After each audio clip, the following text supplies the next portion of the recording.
wabarakatuh. Saya Yulianingsih, saya mahasiswa dari Studi Prokania. Nah, di sini saya akan melakukan wawancara oleh guru dari SMA Negeri 2 Tandun dengan narasumber Ibu siapa? Daryati SPD. Daryati SPD. Iya. Bagaimana kabarnya Ibu? Baik. Bagaimana kabarmu? Alhamdulillah baik Bu. Langsung saja ya Ibu. Ya. Di sini saya ada menyediakan beberapa pertanyaan mengenai bimbingan konseling.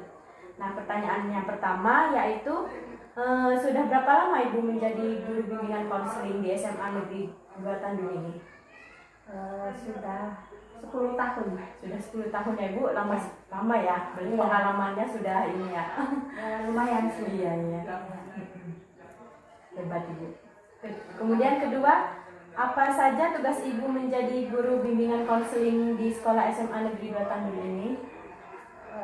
Saya bertugas untuk memberikan layanan bimbingan konseling terhadap siswa-siswi SMA Negeri 2 Tandun yang mana yang berkaitan dengan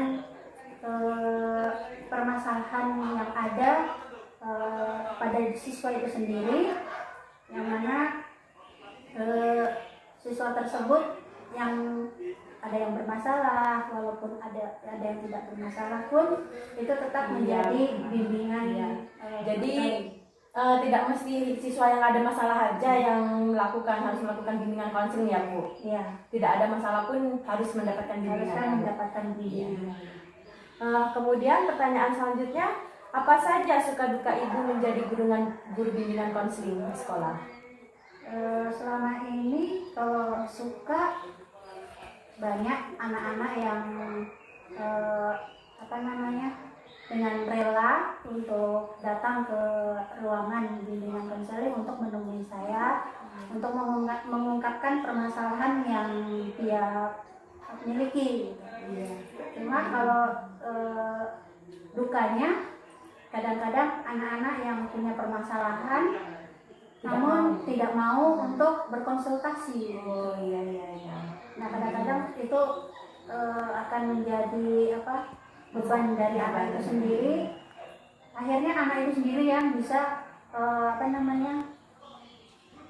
merasakan bahwasanya mungkin dia tidak bisa mengungkapkan, tapi dia tidak berani untuk bertemu dengan guru BK-nya.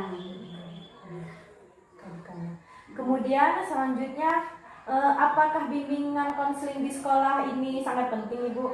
Penting banget, sangat penting sekali ya Bu. Iya, karena kalau SMA tingkat menengah atas itu kan banyak sekali suatu permasalahan di siswa, yang mana siswa dari tingkat SMP ke menengah atas itu kan pasti untuk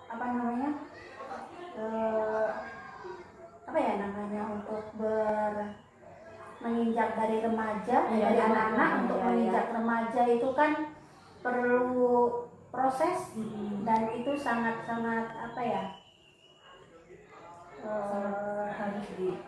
memang sangat sulit gitu kan. Jadi bagaimana dia agar siswa tadi itu bisa menyelesaikan permasalahan sendiri gitu ya, untuk menghadapi permasalahan sendiri dan bisa menyelesaikan permasalahan sendiri itu kan sangat sulit, dan itu perlu ada bimbingan dari guru bimbingan konseling. Setiap individu pasti memiliki permasalahan sendiri.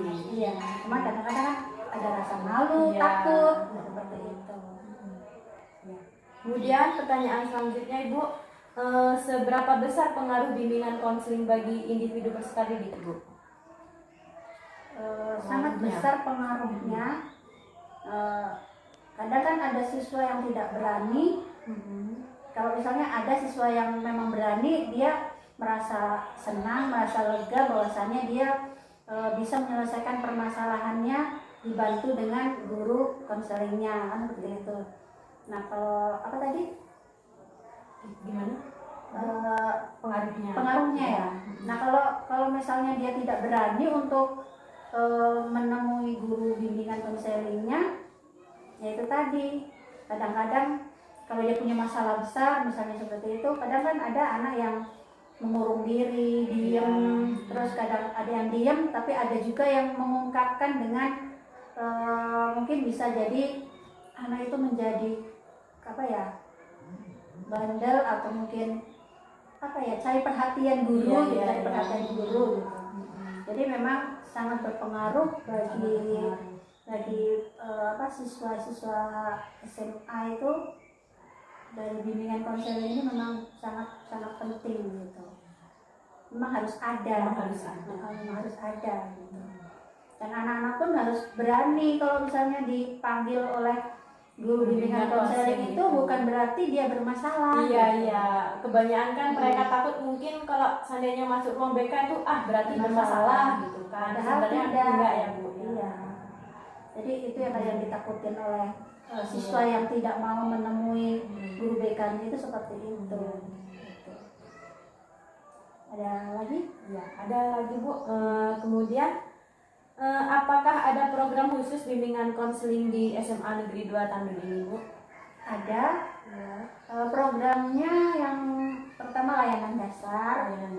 Terus layanan dasar itu kan menyangkut tentang secara langsung, layanan dasar itu langsung terhadap siswa-siswa tersebut. Nah, seperti itu. Terus ada layanan responsif. Layanan responsif itu jika misalnya ada siswa yang datang, itu kita merespon. Ya, seperti itu. Seperti kayak konseling individu. Oh, individu ya. Karena ada konseling individu, ada konseling kelompok, ada bimbingan konseling, ada bimbingan kelompok. Nah, seperti itu. Jadi programnya itu memang harus ada. Nah, seperti itu. Ada layanan dasar, layanan individual. Iya. Ya, berarti itu asalnya ya Bu, layanan dasar sama layanan ini. Layanan dasar, responsif. Ya, kemudian selanjutnya ini pertanyaan terakhir ya Bu. Kondisi yang bagaimanakah atau seperti apakah yang mengharuskan peserta didik untuk mendapatkan bimbingan konseling? Kondisi kalau sebetulnya semua anak didik itu harus mendapatkan pelayanan bimbingan konseling. Namun kalau secara khusus itu bagi anak-anak yang mungkin yang pertama itu mungkin melanggar peraturan sekolah, contohnya seperti terlambat masuk, terus cabut, atau mungkin tidak mengerjakan tugas sekolah. Terus yang lainnya misalnya kayak mungkin ada berkelahi.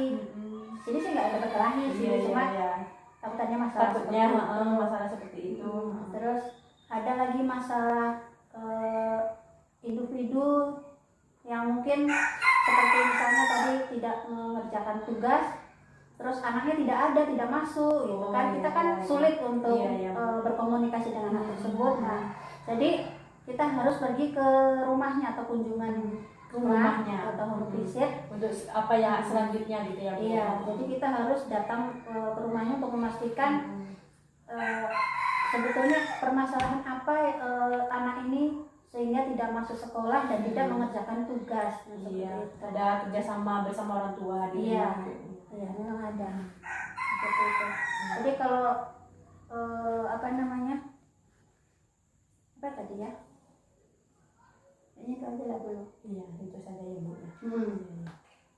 Ya baiklah, itu tadilah pertanyaan dari saya. Ya, terima kasih Bu sudah meluangkan waktunya. Iya. Ya, kalau misalnya ada pertanyaan lagi yang mungkin kurang, apa diulang lagi? Iya. Sepertinya sudah cukup Bu. Oke. Baiklah, saya akhiri. Wassalamualaikum warahmatullahi wabarakatuh. Waalaikumsalam warahmatullahi wabarakatuh.